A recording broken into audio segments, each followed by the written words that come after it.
Purple Heart Homes presents Putting the Pieces Back Together, a forum for veterans and the community to connect. Here are your hosts, veterans John Gallina and Brad Borders. Howdy. Good morning. Good morning. How are you? I'm doing great. After nearly a week in the office, they're already ready to run me off. Oh yeah, it's there are a lot of scuttlebutt. Wait a going minute, on you with sounded like you were a part of that team. No, I was just witness and Just I was, witness. Yeah, witness Sure, and I sure. overheard The chaplain's some things. just a witness. Likely right. excuse. He's probably behind the scenes pulling all the strings. Well, you know.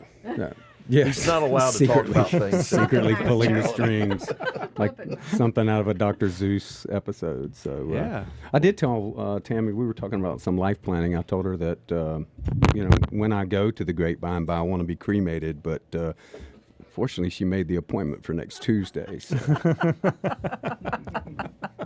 But I'm bummed. You better be careful. Yeah. You better be really, really careful. I had a friend of mine, my first chaplain assistant, who we interviewed on this program, by the way, Dan Roberts. His wife told him one time, she said, we've got a lot of property out here, and I will find a place, and I'll put you in a shallow grave. And they'll never find And they'll never find you. Yeah, that's sounds scary. Yeah. She's a scary woman. She's a scary I'm woman. scared of her. Yeah, I'm scared of her, too. So. I have heard rumors and stories that there are some men that have went to Iraq to get away from their better halves. Can't wait to get back over there. Honey, I got a deployment I got to do. So, hey, well, welcome to Putting the Pieces Back Together. And we are glad you're with us this morning. This show is presented by Purple Heart Homes. We're a 501c3 based right here out of Statesville, North Carolina, but we do work nationally to help solve veterans' housing issues through safety and accessibility renovations. And then now we're constructing and manufacturing tiny homes to create space for veterans who are housing challenged. And we're really glad to be able to do that each and every day. And we're glad you're with us. And we have an awesome show scheduled for today and a great guest. And this is going to be good. It is going to be great. I'm going to tell you, this is a really special guest. This is our first Mr. Got Holmes on the show today. Mr. That's right. Mr. That's yeah, right. that's right. That's right. Chief Warrant Officer, retired, helicopter pilot, I know. and all-around extraordinaire. Worked for the State Department, and The stories are going to be timeless. they are. They are. Absolutely. And so we'll just hope not to crash and burn and Did you ever make know- his show. Did terrible. you ever know any warrant officers when you served? I did. Yeah? I did. We had a They couple. they don't show up for anything. They just do what they want to do.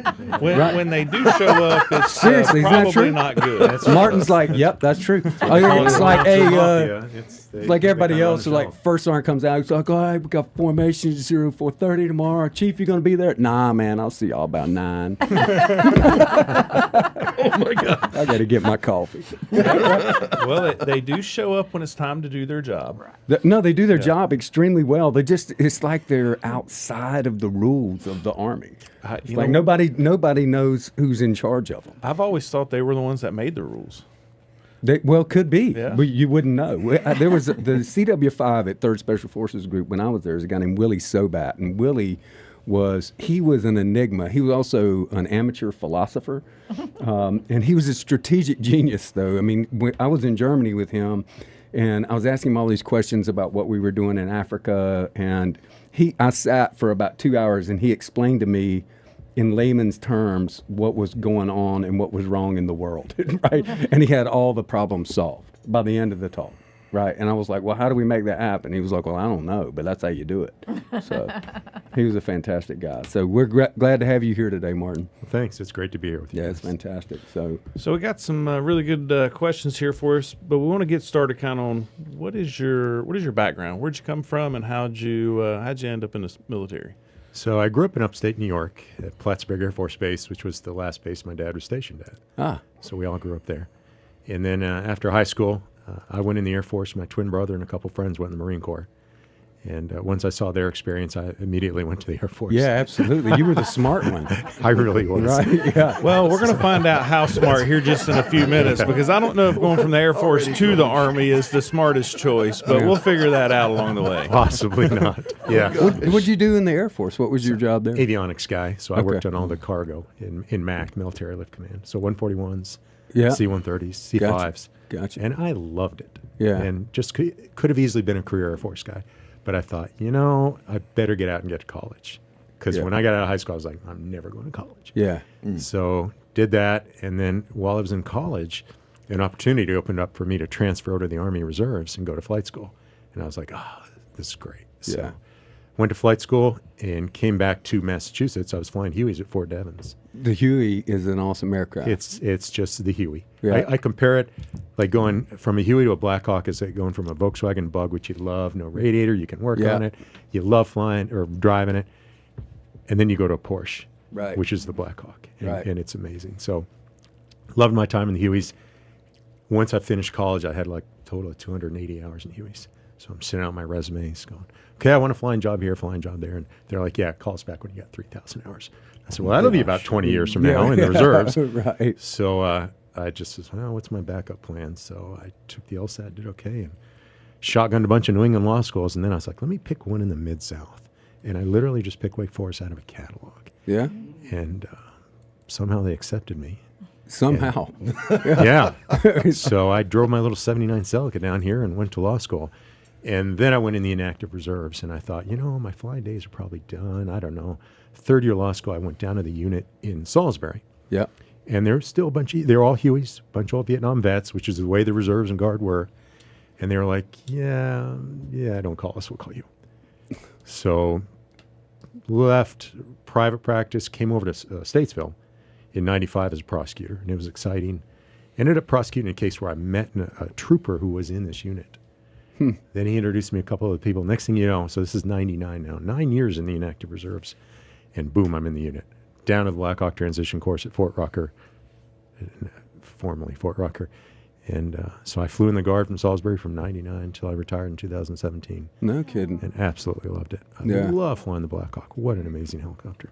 So the Huey, I had another friend of mine who's a Black Hawk guy, and he was talking about the Huey and how there's a nut that's on top of the aircraft, on top of the rotors, and they call it the Jesus nut. Jesus nut, because if it comes off, your blades are gone. Yeah, that's right. That's where you're going you to get see blue him. blades, one blue east, one blue west. Yeah, and that's actually his nickname, Jesus Nut. That's what we call him. So everybody's like, is he a nut for Jesus? No, it's the thing on a helicopter. I mean, he loves Jesus too, but that was the name was from the Marines from still Huey. flying Hueys. They didn't want to go to the Black Hawk. They were the only ones that didn't, because they were so desperate to get the Osprey finally fielded. Right. If they'd gone to the Black Hawk, they probably might have, the Osprey funding might have been cut. It took a long time to get it fielded. Right. Yes. Yeah. Yeah. The first time I saw one was in Iraq, and I thought it was a UFO when I saw it. So for those who are listening, an Osprey is a very weird aircraft, and It's a hybrid. It can go from like a twin engine airplane, Turboprop. to a helicopter. The thing, the The hole in rotors, the they cells. rotate. Yeah, the hole in the cells. So the blades are now up in the air rather Right. than forward. Yeah. It's crazy. It's like something out of Star Wars. Yeah. Yeah. Very technically Have any of complex. you ever flown on one? No. I have not. I have not either. No, they're very fast. I have also not flown as the single Marine on the show. So I was pretty scared because when they were testing them, there was a lot of crashes to begin with. There It was- were. It was Yeah. it was scary. Yeah, Yeah, there were. I did not want to. Did you spend time on a helicopter at all? When you're Yeah, down I the mean, Marine I've been on a Huey a few times, but my job did not, require me to be on a helicopter very often. Yeah. Now, Paul spent a lot of time in Hueys.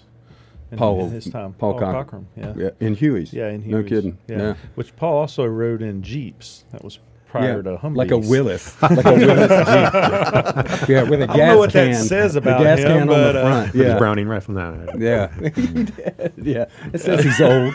That's what it says. He's got that condition called too many birthdays. Yeah. Yeah. This will be another reason he'll be ready for me to go back out on the road and off That's the radio exactly show. right. That's exactly right. So That's cool. Yeah. So, as a pilot and military, you had some unique perspective, and certainly as a warrant officer, as we alluded to earlier, kind of stand outside the ranks, and this idea of not calling you sir or not calling you necessarily chief warrant officer. A lot of people use the nickname chief, but a lot of people truly do say Mr., right? Which, it's kind of the civilian equivalent, so it's a little confusing. But it's also denotes some professionalism, right? There's a different level and different standard in the warrant officer ranks, and so I'm just curious, what was your perception, as a pilot, carrying troops to and from, and the work that you did? What was your perspective of the military, and how might that differ? So the beautiful part about it being a warrant officer is you don't take command. You're not a platoon company commander like the lieutenants, captains, majors. You are a technical specialist. That's the description of a warrant officer. So all you do is get really good at what you do, which is what I did. I became one of their senior instructor pilots. I went to the maintenance test pilot course. All you do is fly. So when you're in the cockpit, whether you're flying with a full-board colonel, you're the one who's controlling what goes on in that aircraft. So I didn't have to do all the peripheral things, if you will, in the military. My job is to fly helicopters and do a darn good job at it. So love doing it. And I was able to do it my whole career, where a lot of the majors, you get into commands and stuff where you're not doing what you originally did, even flying-wise. You end up flying a desk at some point. Not so, but warrant officer. Yeah. Right up until the last week I was there, I was still flying. Yeah. So one of the things, we talked a little bit about this yesterday, and one of the parts of this show is kind of the reintegration aspect, right? And what it's like for veterans to reintegrate. And we all have different experiences based on not only where we're from and not only what type of military unit we were in and what type of career, but in so many cases, whether we were coming from active duty or the reserves, and both have different experiences, right? Sure. And so you have both. Right, you not only deployed in a sense to your training in the Air Force and then returning off of active duty, but then you deployed while in the reserves as a pilot into a combat zone and returned, and then again as a civilian with the State Department and coming back. And so, what were some of the contrasting differences that you had during those reintegration periods? So, in the Air Force, I served overseas, but obviously it wasn't during a time of combat. So you get out, and it's 4.5 years, and you kind of miss it because it was full-time camaraderie. Then when you go into the reserves, unless you're a full-time person at the unit, which they have some of those, you're truly what they call an M-day soldier. Yeah. You have a regular civilian job that you do, and then I always called it my second full-time job. Because pre-9/11, when I was up at Fort Devens, you talk about warrant officers running the show. This is not Devil Dog Devens base, just to be clear for everybody. Fort Devens, Army base up in Massachusetts. Not named after Devin Alexander. It's not Devin. They renamed the base. I just want to make that very clear. They wanted to make them inclusive. Yeah. So when I was at Fort Devens, warrant officers rolled in, signed in, and right to Tiny's breakfast. It was truly just a flying club, honestly. And then once I came down here, got in the Guard, things were more serious. Training was a lot more serious, night vision goggle training. Then post 9/11, the whole character of the Guard and Reserve changed. Yeah, it changed. All of a sudden now you're flying all the time. As much as active duty, your requirements, minimum flight hours were same as active duty pilots. Flying all the time, then all of a sudden now the teams start coming in and modding your aircraft, right? They're putting these systems on your aircraft, which gives you the idea we're probably going to get a warning order. Says get ready to deploy to combat in the next year. So that happened in 2004, and we deployed for the first time in 2005.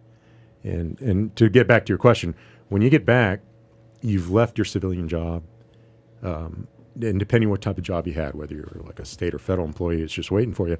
But if you had a regular job and you were the person that did it, you were gone for a year and come back, and it's tough. And then your family's changed because you're gone for a year. That's right. So there were a lot of pressures on people. And I hate to say lip service, but it almost was. You come back and they give you this little speech at Fort Bragg. Yeah. And hey, welcome back. And by the way, if you go to the VA, and you want benefits, don't take a shower, look a little disheveled. Honestly, and I found that personally insulting. Yeah, I always wondered why it smelled there. I didn't get that memo. That literally was the advice the guy gave. Hey, we're coming up on a break, and we'll be back. You're listening to Putting the Pieces Back Together, and our guest today, Martin Gottel. And it's going to be a great rest of our show. He's telling us some cool stories. So we'll see you in 3 minutes.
All right, we are back live with you here on Putting the Pieces Back Together, presented by Purple Heart Homes.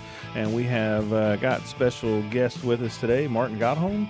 And we are just excited to be hearing his stories. And we're going to get back to the learning about his reintegration here in just a moment. But before then, we've got to let Devil Dog Devin give us the Project of the Week update before he uses his morning voice too. I'm My sure. morning I voice. sure hope he uses his morning He's still in training. It's a good thing we have volume knobs. Yeah, I'm happy about that. That I can just be my normal voice, and the only ones that are impacted are you guys here in the studio. That is true. That is true. But before we get started, I'm a little nervous. Martin's my lawyer, so I just want to know if I'm being billed for this time. Right. Could be. No, we got a great plea deal. Your ankle monitoring bracelet. Yeah. 50 feet from schools. whoa. We got it all worked out. Don't worry. I thought that was attorney-client privilege right there. Good thing- man. I thought you waived it. Yeah, good thing I Darren thought Campbell there was a show's reason not he next. was never allowed to leave the office between the hours of 9 and 5. I thought it was odd that he always eats lunch there. It's kind of weird. It's a good thing that Darren Campbell's show's not next. Oh, either. yeah, no kidding, So man. it must have aided that the property's fenced in with barbed wire on top. So moving on to the project of the week. So hey, this week we've got a project from here in North Carolina, Wilson, North Carolina, not too far away. Specialist Holly, he served from 81 to 89, and just like a lot of veterans. We often think that veterans got injured in combat and they went to war, and well, there's so many times where there's peace times and the veterans still have to train. That's something that we don't recognize very often. And the Specialist Holly, I almost said Mister. He was not a warrant officer, but Specialist Holly there, he got injured in training, just like a lot of veterans do, and so it makes things difficult to get around and do work around his house. And his roof was leaking in several places, going to cave in. Had bad floors from leaking roofs, because that's something that always happens from roofs. Is if you let them go too long, they cause other problems in their home. And so he reached out to Purple Heart Homes, another veterans organization, told him about us, and he applied through the process. And Tammy Burchett, she is such a great project manager. She did everything she could, and he told me the other day on the phone, he says, yeah, my wife she kept telling me to do something about that roof. He said, I think y'all saved my marriage. There you go. She didn't make a cremation appointment for him. So she good. did not make a cremation appointment for him. No. Yeah. So Purple Heart Homes is not just impacting veterans by helping them with housing needs, but we're saving marriages. Yeah, it's interesting. It's a new tagline. Saving marriages one home at a time. One home at a time. Okay. And just briefly, I want to mention that in a few weeks we're going up to Rhinelander, Wisconsin. Rhinelander. Rhinelander. Yeah, that's they don't talk like that. But we're going to help an Air Force veteran. Your up there. mission when you get up there is to get everybody to do that. Do you get want it me to on get video on for your TikTok thing, that little social media thing you got, and everyone going, "Welcome to Rhinelander." Yeah, I think we've created a TikTok monster. I mean, when people are messaging us asking where Devil Dog Devin's at and why he hasn't put out a TikTok today. Oh my gosh. Joe Baker sent me a message this morning. If everybody knows Joe Baker Fitness, shameless plug for Joe Baker Fitness. But he wanted to know where he didn't call him Devin or Devil Dog. He says, where's the TikTok guy from PHH? Guy. What happened to him? What happened to the Wow. TikTok guy? Well, they're not liking and subscribing enough, I guess. I didn't think it hit was that little important. subscribe button and that bell icon. That's right. Yeah. Yeah, So in case Devin, you don't know, Devin has an awesome TikTok page, and you can go watch him do silly things on TikTok. Not only silly things, typical Marine things like eating crayons. he does. He actually eats a crayon on TikTok. It So is the proof that go we've find always needed to No show crayons that, were hurt in that. We're gonna Marines jack. are crayon eaters. We're gonna jack your subscribers up by at least 12 today. Yeah, baby. Devil Dog Devin at TikTok. Yeah. All right. Yeah, Devil. Yeah. All right, let's get back to some real stories here and things that are more interesting than watching Marines eat crayons. Yeah, that's right. So, Martin, you were telling us before our break a little bit about the transition that you had went through coming off of active duty, having been overseas, stationed overseas, and then coming back to civilian life. But then you joined the reserves, the Army Reserves, I'll say, and with that you ultimately did 2 deployments into Iraq. And so tell us what that was like and more of what that experience in reintegration was like. So in the Guard here in North Carolina. Then I'm flying Blackhawks, and after I flew for Baptist Hospital for about a year and a half rather than practice law because I knew the deployment was coming up. And that allowed me to go to a few schools. So we got deployed in 2005, went over to just north of Baghdad in Balad. Came back, and for a lot of people that had given up jobs, it was tough. It was tough for the guys in our unit, to some of the guys that weren't full-timers. I took almost a year off and rebuilt my little house that I had before I finally started, maybe it's time to having the luxury of, let me just open a law firm. So I started a law practice. And then all of a sudden, 2011, they're like, okay, here comes your second deployment. So I was like, now I've got 2 paralegals, got a fairly decent law practice going. I'm going to have to shut it down. So I found a couple guys, said, hey, you want to join forces? You keep my law practice going on my end. And when I get back in 2011, I'll just come right back in. So that worked for me. It didn't for some guys, right? I mean, it was tough. So you were, at one point, you became a judge. Right, yeah. And what years was that? So that was 98 to 2002. Okay, yeah. And then, so I got in the Guard down here in 99. Yeah. After a 9-year hiatus. Was that district court or superior court? District. Okay. District court judge, 4-year terms. Got it. And I came in second place in my area election bid. And so then I was like, am I going to start practicing law now? Because I was private practice, prosecutor, judge. I said, no, we're going to get deployed. So I flew for Baptist Hospital for about a year. Got it. And so you said you did some work for the State Department as a pilot as well. Was that a Black Hawk flying that, or did they give you some other? Interestingly aircraft? enough, so I get back in 2011 from my second deployment where we closed down Iraq and safe, successful, sovereign, stable country. Joe Biden came over and gave a spiel, and then I missed flying, quite frankly. And I'd met some guys over in Iraq that were civilian contractors, and a friend of mine who was a former Marine. Who was flying Blackhawks with us, he got into a State Department gig because the State Department needed helicopters. Well, the Marines fielded the Osprey, and they got rid of their old CH-46s, which it's a Vietnam version of the Chinook, the only other tandem rotor.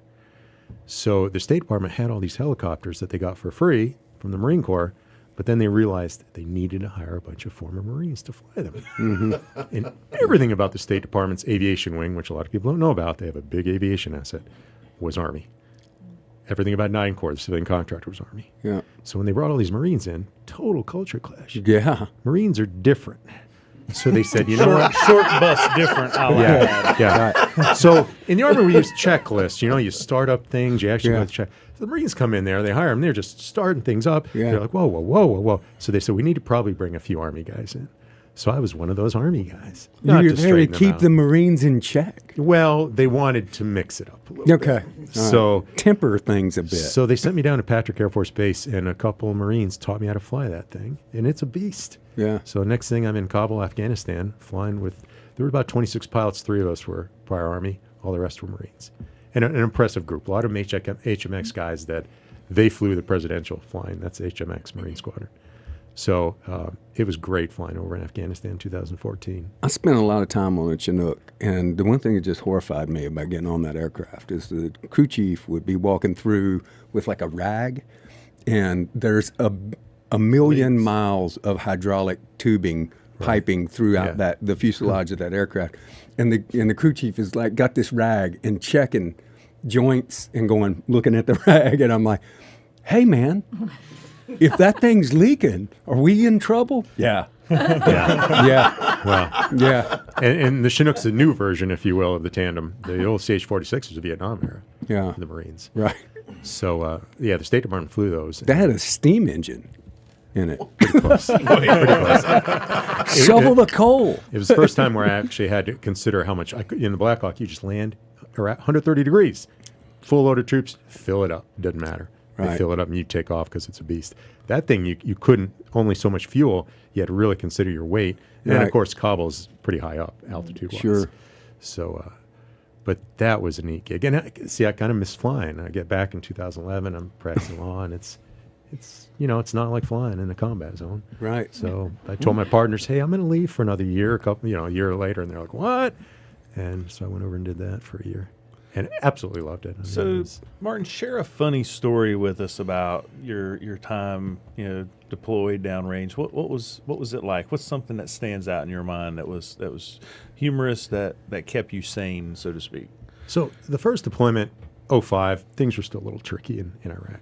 Second deployment, and it was kind of fascinating because they split our company off from our battalion and said, you got a special job.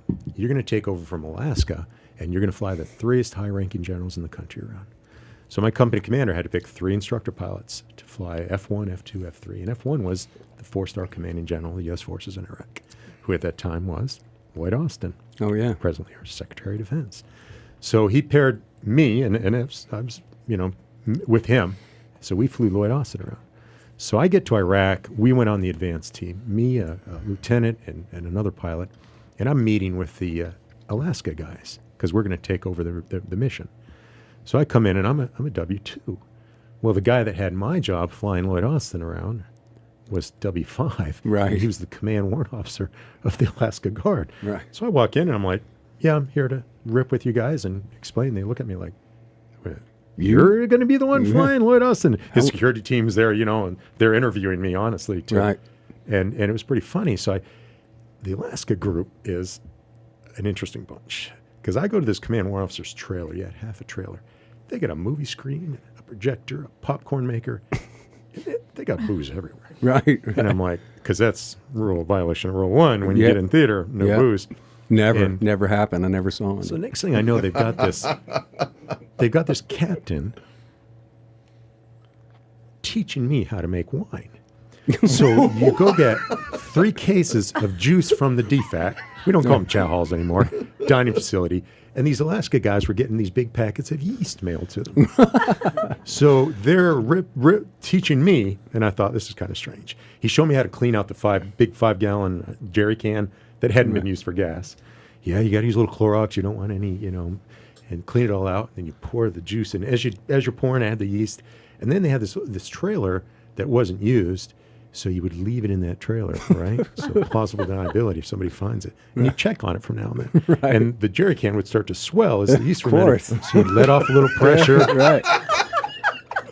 And then, they had those big water bottles. So when it was ready, you'd pour it into the water bottles. Then you'd let it set, and all the sediment would float. Then you'd pour it to another water bottle. Pretty soon, you had a really good batch of wine. Now, This just gave me a whole new perspective on the professionalism of warrant officers. Yeah. A So lot of skills. I mean, boy, we are. So was this for like in-flight service wine Yeah, that's while right. you were flying yeah, the general? General, you ready for it? Yeah. So Did you get some cheese and crackers with that wine in your flight? like, hey, sir, put your tray table down. yeah. So I'm retired now, so I don't think it's going to affect any OERs, and I'm not going to That's get right. any more Probably for not. my benefits. But Alaska was a wild group to replace. Yeah. So, but yeah. So 2011, I just flew Lloyd Austin around, and it was all he went really was from Baghdad to the U.S. Embassy in the Green Zone to have dinner with So, the U.S. ambassador every night. Really, really interesting. I'm just partly curious. We had, while doing a patrol through Samaro, our patrol team had gotten hit, and there happened to be a general flying over, and he had his pilot set him down and go back and actually carried off some of our wounded and took them to the medevac site. And just where we were at, I mean, it was just a really tough spot to have any type of signal. If it had not been for them seeing us, then we'd have had a whole different kind of situation because we didn't have any comms at the time. And so, did you have experiences like that where, as you're flying, you are seeing different parts of battles and things happening? And how did that work? So in 2005, because 11 I'm just flying Austin around, and he wasn't going outside the wire very much, honestly. In 2005, yes, we flew all the FOBs. Yeah. When we got there in 2005, they said, listen, you're going to fly in the MEF sector, the Marine Expeditionary Forces. So every day we took off out of Balad, we circumvented Baghdad and went to all these different FOBs flying around. And you'd be flying along, see an explosion, and you'd be like, holy cow. Mm-hmm. We weren't Medevac Blackhawks because they were specifically designated, but we'd be flying around. And I used to say, listen, if we get shot out, I'll make the determination. Do we turn around and engage, or do we just keep on going? Mm-hmm. We had 240s, right? An improved version of the M60, same ammo. And the first time we had an RPG just miss us, we were 3 clicks away. And then I realized I changed my briefing. Our guns were just defensive. Once we got shot at, boom, we just kept trucking because if you returned, you don't know what you're going to find. Yeah. Right. So You might get shot at again. yeah, you might go 100% right into a chance, whole actually. hornet's nest of Yeah, small right. arms and RPGs. But I never actually saw or got called in to any scenes where we had to do exactly that. That was for the medevac guys. Just thinking about, I never met that particular general, but just thinking about the impact that had, right? And he happened to be close enough to a base where he could be dropped off and sent his helicopter back and just, life-saving decision. It's just those types of split-second decisions that, people make. And just thinking through, you being the pilot, it's your aircraft, not the general's. Yeah. Right. Right. And to think of how some, teams work and what they're willing to do is just really amazing. And so, I look forward to the next half of the show here. We're getting ready to take a break and want to hear more about the work that you're currently doing as a lawyer. Want to hear some about your work as a judge. Just a lifetime of service to try and unpack in a little bit of an hour. So we appreciate you being on the show. But you're listening to Putting the Pieces Back Together, presented by Purple Heart Homes. We will be back in just a few moments after a break.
All right, we are back live with you, Putting the Pieces Back Together, presented by Purple Heart Homes.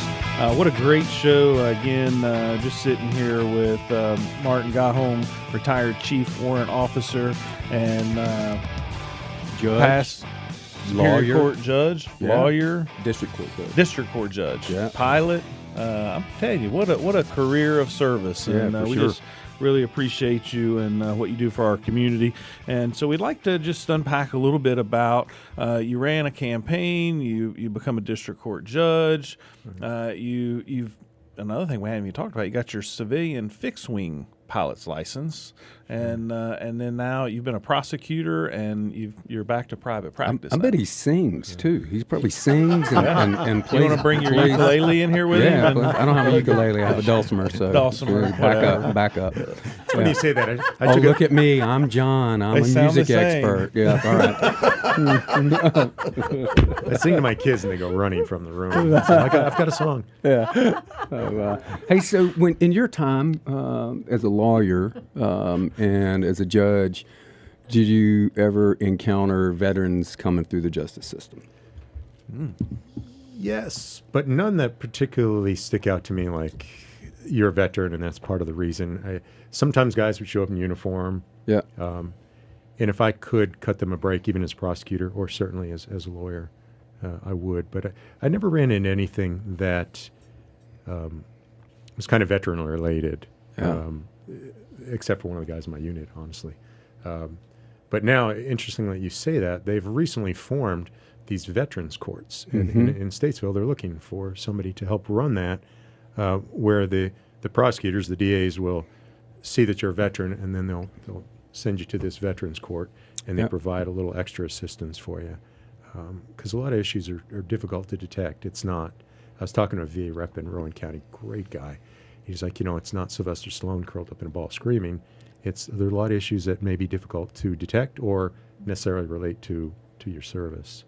So if you're a veteran and you find yourself rolled up in the criminal side of things, criminal court, they have now a special program for veterans. Yeah, the Iredell County got a grant last year, and from the Department of Justice and Justice for Vets, and so that program is going to get started here in about probably 4 months. It'll be up and rolling. The court will happen twice a month, and veterans that are entangled with the justice system will have, if their offenses are connected with mental health issues or substance abuse, they'll have the opportunity to voluntarily get into that program. And it's a 1 to 2 year process, which coalesces all of the county's resources with regarding those things. It's a team approach with the DA's office, court-appointed defense attorneys, the judge, probation, clerk of court, right? All of these folks, and then also too, mental health, VA, and then a mentoring program that is in conjunction with that, where there are veterans that are doing well that will pair up with these folks that have are having a bad time and headed down the wrong path. And we're really excited about seeing that come to fruition. The training is going to begin second week of July, so folks from D.C. are coming down to train our team, and then probably 3 months after that, the first court will be held. And so we're really excited about that. And so I'm welcoming you to get involved. One of the interesting things that I find about this process, and I've been talking about this to some of our partners at Habitat for Humanity International, so many veterans that have particularly experienced combat, but have received a dishonorable discharge. It's now being reviewed as to how their combat experience and post-traumatic stress was undiagnosed until after they got out of the service and they were in the VA. Yeah. And so consequently, some of them got in trouble coming home. Maybe they had some time left in their contract. They experienced combat. They had post-traumatic stress. Maybe they got into a tussle with their commander, or maybe they started drinking and got a DWI, and then they got a dishonorable discharge. And just how quickly you can spiral down and find yourself in the criminal court system while really it's all connected to that experience that got diagnosed late, right? Mm-hmm. There was, Or if it's diagnosed at all. that's right? exactly right. And Yep. so the process by which you exit the military can have an impact into how you reintegrate, right? And whether or not you find yourself on the right side of the law or the wrong side.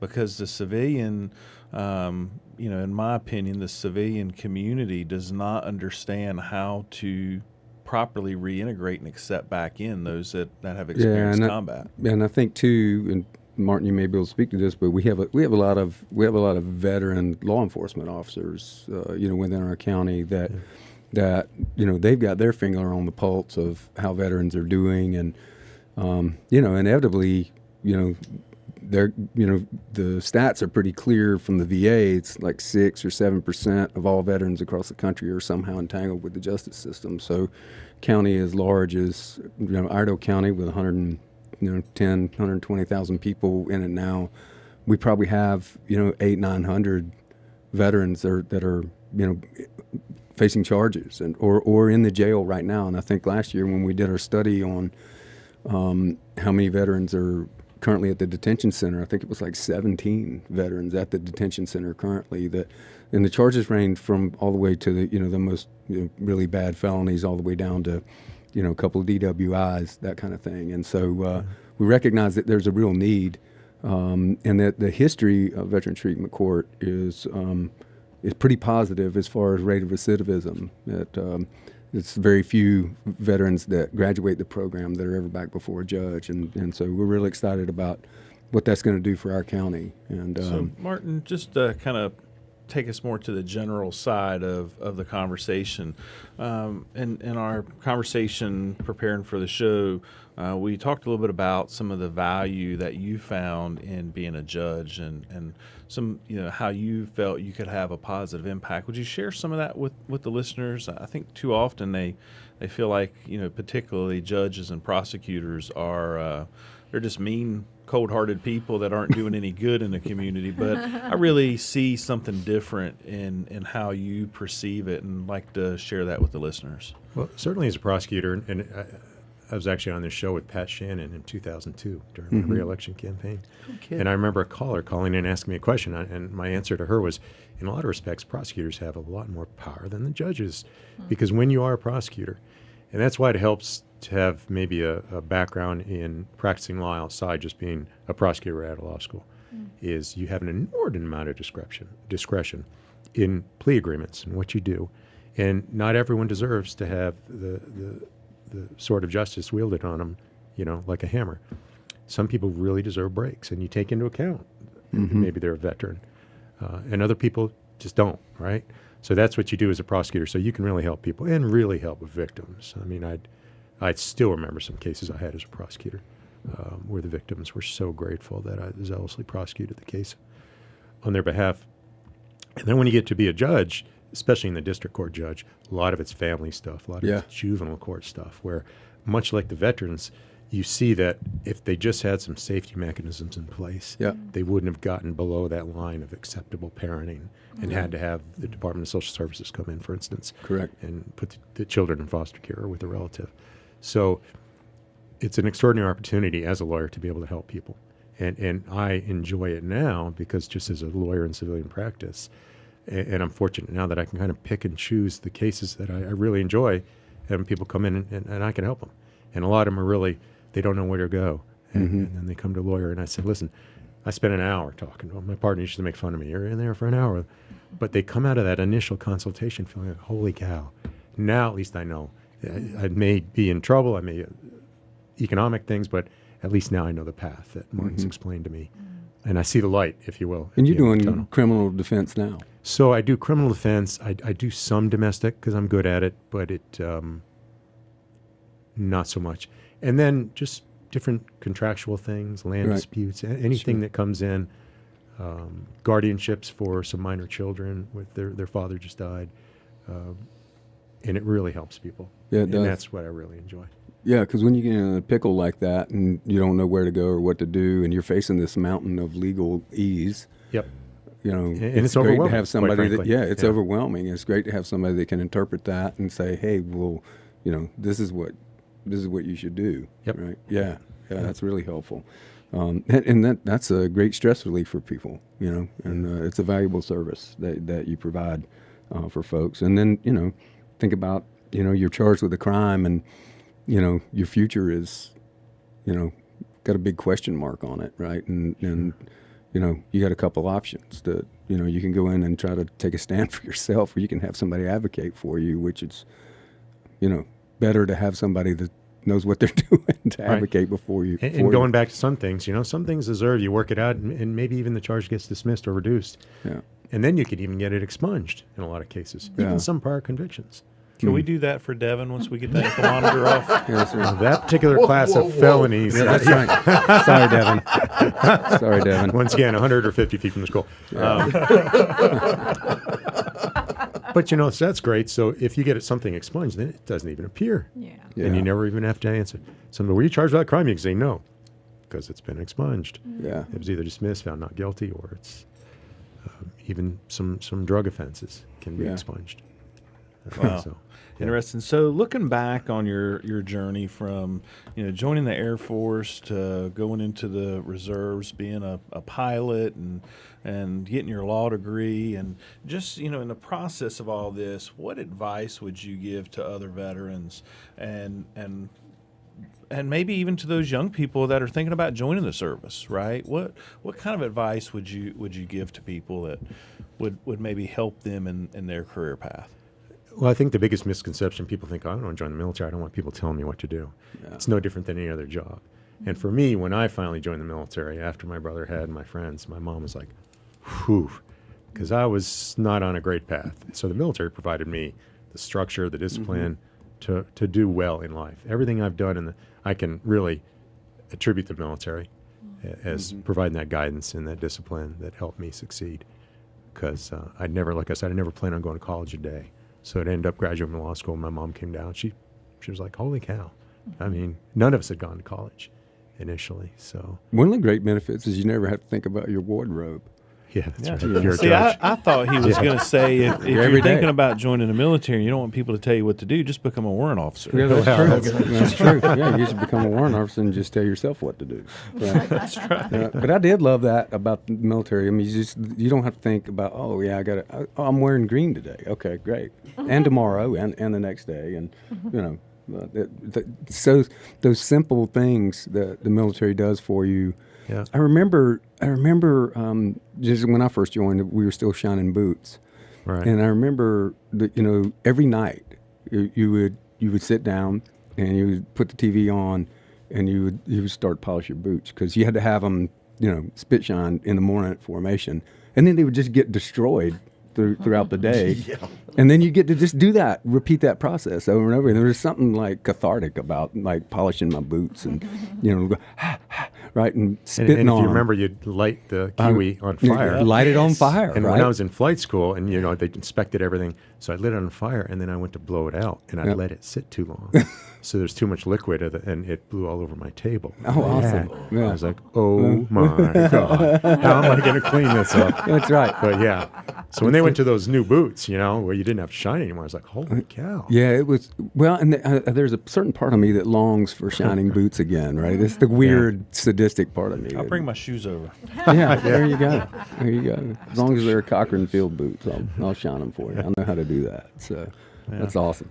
Well, Martin, it's really been great having you on the show, and just want to encourage the listeners to check you out. As we always tell folks, don't just tell a veteran thank you for your service, but really get in, ask some questions. Be inquisitive about their service. They got so many great stories that they can share, and just be able to give you some insight as to what life in the military is like, and what that transition period's like, and from that, we just want to see the community be able to come together and be supportive. And I'm really thrilled that you're aware of the Veterans Treatment Court. And as Brad said, training's getting ready to start. I know they were taking some applications, Brad, for some of the positions. Have they all been filled? Well, there's only one position. It's the treatment court coordinator. And they last I talked to the DA's office, and they had interviewed some people, and so they really that position, will need to be filled in short order, because just that's a great kind of opportunity to get involved. Yeah, and I don't know if the job is still posted, but if anybody's interested and it's listening out there, that might be a good career path for them, where you get to help others and you get to work with a bunch of interesting folks. And they're signing up for the nonprofit partners to agree to help support some of the wraparound services. That's yes? correct. Yeah, there's a lot of that going on too. So it's going to be really good. More to follow on that. We'll probably have the DA on the show to talk about that in the next next few weeks. Yeah, and the mentors. Well, Brad, you're going to get another day off. Am I? Oh, no, you're not getting a day off. I'm on the road, so you're getting a day without me. So I won't be back on the show next Tuesday. I'll be in Raleigh giving a presentation for the report for our state funding that they gave us this last year, and the nearly 100 vets that we've helped with. Yeah, that's pretty with state incredible. funding. Yeah, it is. Incredible. It really is. Maybe you can make sure they're all working down there when you go. You know what? I don't think that ever happens. Don't matter what I say. It's like, hey, I'm here to hold you guys accountable. I think it's the other way. I'm showing up so that they can hold us accountable. There you go. There you go. So we'll look forward to seeing everybody back. And Martin, thank you for being here today. Thanks God bless you for thank having you me. for your service. Enjoyed it. Absolutely. Yeah, it's been How great. can people contact you, Martin, real quick as we close? So my law practice is just called God Home Law. I'm right down on Kelly Street. Sounds good. Check them out. Yeah, We'll see y'all pretty next easy to week. find.